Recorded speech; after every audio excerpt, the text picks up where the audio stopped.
बुढ़ापे का इश्क सारी ज़िंदगी कमाई हुई इज़्ज़त को तबाह कर सकता है। साथियों, मैं अनंतराम राठौर आप सभी का बहुत-बहुत स्वागत करता हूं अपने यूट्यूब चैनल अनंत इंडिया टीवी पर और आशा करता हूं कि आप सभी ठीक हों। साथियों, मैं आज आपके लिए एक सत्य घटना पर आधारित आगरा की घटना लेकर उपस्थित हुआ हूं। तो साथियों, बड़े ध्यान से सुनिएगा और अपने आप को सुरक्षित रखिएगा इस कहानी को सुनकर, इस घटना को सुनकर। तो चलते हैं सीधे उस घटना के ऊपर। 9 अक्टूबर 2015 की बात है। सेना के रिटायर्ड डीआईजी साहब एक अपनी कोठी नंबर 1 में रहते थे। सुरेश नगर आगरा का एक इलाका पड़ता है, न्यू आगरा, जो कि आगरा के बारे में तो आप सभी जानते होंगे। आगरा जिला पड़ता है उत्तर प्रदेश का। उस कोठी नंबर 1 में डीआईजी साहब, जो कि सेना से रिटायर्ड थे और जो है बहुत ही फेमस अधिकारी थे, जो कि अपनी कोठी में रहते थे और वहाँ उनके साथ एक नौकरानी उनका ख्याल रखने के लिए रहती थी। क्या होता है, 2015 9 अक्टूबर की बात है। डीआईजी साहब के घर में जब नौकरानी काम के लिए आती है, तो देखती है नौकरानी जैसी दरवाज़ा खोलती है तो डीआईजी साहब किचन में जो है मृत पड़े हुए हैं। डीआईजी साहब के गले में एक दुपट्टा लगा हुआ है और दुपट्टे से किसी ने उनकी हत्या कर दी है। एकदम से जब वो देखती है दृश्य तो चीखने लगती है नौकरानी नसरीन और चिल्लाने लगती है बहुत बुरी तरीके से।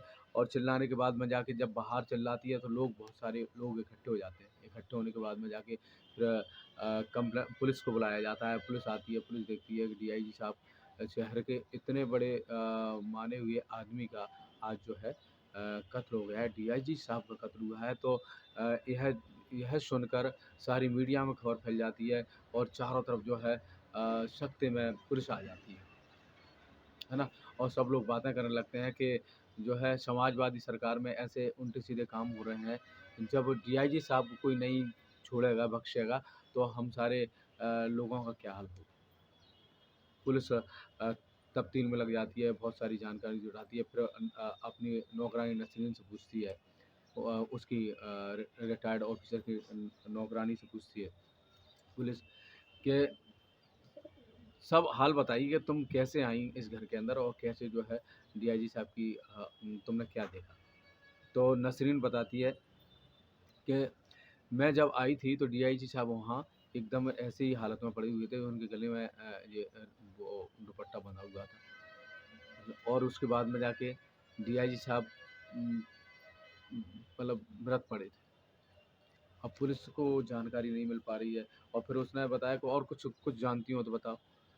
तो नसरीन ने बताया पुलिस को कि डीआईजी साहब आज यानी 9 अक्टूबर को डीआईजी साहब कुछ पैसे लेने के लिए मतलब बैंक गए थे। वो बता रहे थे कि मैं 2 लाख रुपए निकालने के लिए जा रहा हूँ। तो हो सकता है कि शायद उनको पैसे निकालने के बहाने किसी ने उनकी पैसे निकाल के लाए हों और कोई लग गया हो पीछे और उनकी हत्या कर दी हो। लेकिन फिर पुलिस चलती है तो बैंक जाती है, बैंक में जो है चेक करती है तो बैंक से पता चलता है कि हाँ, पैसे तो उन्होंने निकाले, सही बात करी नसरीन।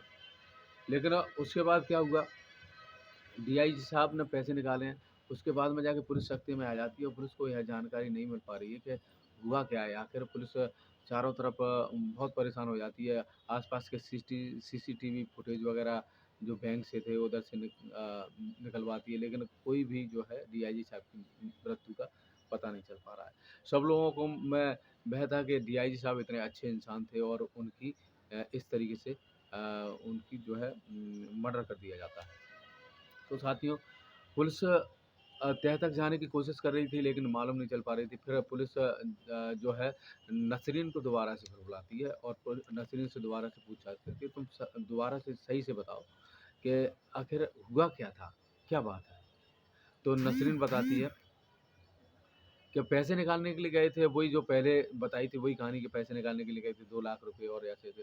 तब पुलिस ने बताया कि 2 लाख रुपए तुम कह रही हो पैसे निकालने के लिए गए थे, लेकिन ऐसा बिल्कुल भी नहीं हुआ है।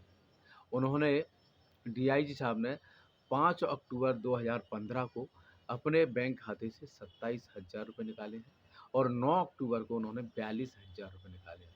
तुम झूठ बोल रही हो।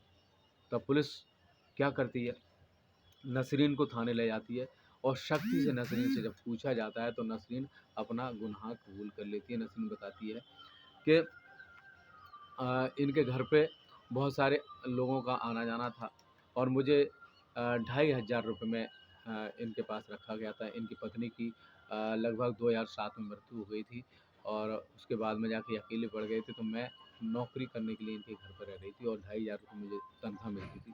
लेकिन उसी बीच ये हुआ कि डीआईजी साहब को और नसरीन को मतलब एक दूसरे से मोहब्बत हो जाती है और इस बीच जो है कई लोग जब डीआईजी साहब के पास घर पे आते थे मिलने के लिए, तो नसरीन उन लोगों से बड़ी बुरी तरीके का व्यवहार करती थी, उनसे गलत तरीके से बात करती थी और इसकी जब वो शिकायत करते थे डीआईजी साहब से, तो डीआईजी साहब के ऊपर कोई असर नहीं होता था, क्योंकि डीआईजी साहब नसरीन के इश्क में पड़ गए थे। डीआईजी साहब की उम्र होगी करीब-करीब जो है 60 साल के आसपास लगभग उम्र रही होगी जब उनकी मृत्यु हुई। तो उसी बीच उनके घर में एक किराएदार रहता था। उससे पहले जब उनकी घटना हुई थी उससे पहले 2-3-4 महीने पहले एक किराएदार भी काफ़ी समय से रह रहा था। 3-4 महीने पहले उसको किराएदार को डीआईजी साहब ने खाली करवा दिया था और वो किराएदार जो है डीआईजी साहब की हर तरह की मदद करता था, हर तरह का ख़्याल रखता था। लेकिन डीआईजी साहब ने नसरीन के कहने पर उनको अपने घर से निकाल दिया और उसके बाद में जाके डीआईजी साहब के जो है 2 बेटे हैं और उनकी 1 बेटी है। तो बेटी और बेटे लगातार डीआईजी साहब के ऊपर दबाव डाल रहे थे कि पिताजी अब्बू मतलब आप यहाँ अकेले रहते हो कोठी में, आप हमारे साथ रहने लगो। लेकिन अब्बू जो है मना कर दिया करते थे। कहते थे कि मैंने इतनी सुंदर कोठी आगरा में बनाई है, तो मेरा मतलब इस कोठी से बड़ा लगाव है और मैं यहीं रहूँगा, मुझे यहीं अच्छा लगता है। लेकिन उनके बच्चों को भी इस घटना का मालूम चला कि अब्बू जो है नसरीन जो नौकरानी है उसकी इसके चक्कर में पड़ गए हैं, तो उन्होंने तीनों लोगों ने प्लान बनाया कि इसको नसरीन को यहाँ से हटाया जाए और कैसे भी करके अब्बू को अपने पास लाया जाए। जब उन्होंने उनके बच्चों ने जो है नसरीन को हटाने की बात कही कि नहीं अब तुम यहाँ काम नहीं करोगी, तो नसरीन सख्ते में आ जाती है और सख्ते में आने के बाद उनसे 1 महीने की मोहलत माँगती है कि मुझे 1 महीने के लिए मोहलत दे दो, जिससे कि मैं कहीं और काम ढूँढ लूँगी और काम ढूँढने के बाद जो है यहाँ से हट जाऊँगी। लेकिन ऐसा तो नहीं होता है और नसरीन जो है 1 महीने से सख्ते में थी, परेशान हो जाती है, लेकिन एक अंत 9 अक्टूबर के दिन क्या करती है नसरीन, जब वो डीआईजी साहब पैसा निकाल कर वहाँ से आते हैं तो किचन में होते हैं और किचन में होने के बाद में जाके डीआईजी साहब की जो है जो किचन में दुपट्टा रहता था सफाई करने वाला, उस दुपट्टे को गले में बाँध के और उनको वहाँ गला दबाकर उनकी हत्या कर देती है ना? तो सब लोगों को जब पुलिस ने जो कंप्लेंट नोट करी थी वो डीआईजी साहब की इश्क की कंप्लेंट नोट नहीं की थी, जबकि जो है नसरीन ने जो हत्या करी थी उसकी कंप्लेंट नोट की गई थी। लेकिन जब मोहल्ले वालों से सब लोगों से मालूम चला कि डीआईजी साहब जो है इश्क में पड़ गए थे और नसरीन ने ऐसी घटना को अंजाम दे दिया। तो साथियों इस घटना को सुनाने का एकमात्र मेरा उद्देश्य था आप लोगों को सजग करना, सावधान रखना और इस घटना को सुनाने का, आपको व्यथित करना, आपको दुखी करने का कोई मेरा तात्पर्य नहीं था। तो साथियों घटना को ज़्यादा से ज़्यादा लोगों को फैला दीजिए, शेयर कर दीजिए जिससे कि हम सभी लोग अपने परिवार को और खुद को सुरक्षित रख सकें और सावधान रह सकें, है ना? और चैनल पर प्रथम बार आए हो तो चैनल को सब्सक्राइब कर ऑल का बटन प्रेस कर दीजिएगा जिससे कि मेरे द्वारा अपलोड की गई हर एक वीडियो का नोटिफिकेशन आप तक सीधे पहुंच सके। साथियों फिर से एक बार बहुत-बहुत धन्यवाद, बहुत-बहुत शुक्रिया। आपका बहुत-बहुत धन्यवाद। जय हिंद, जय भारत।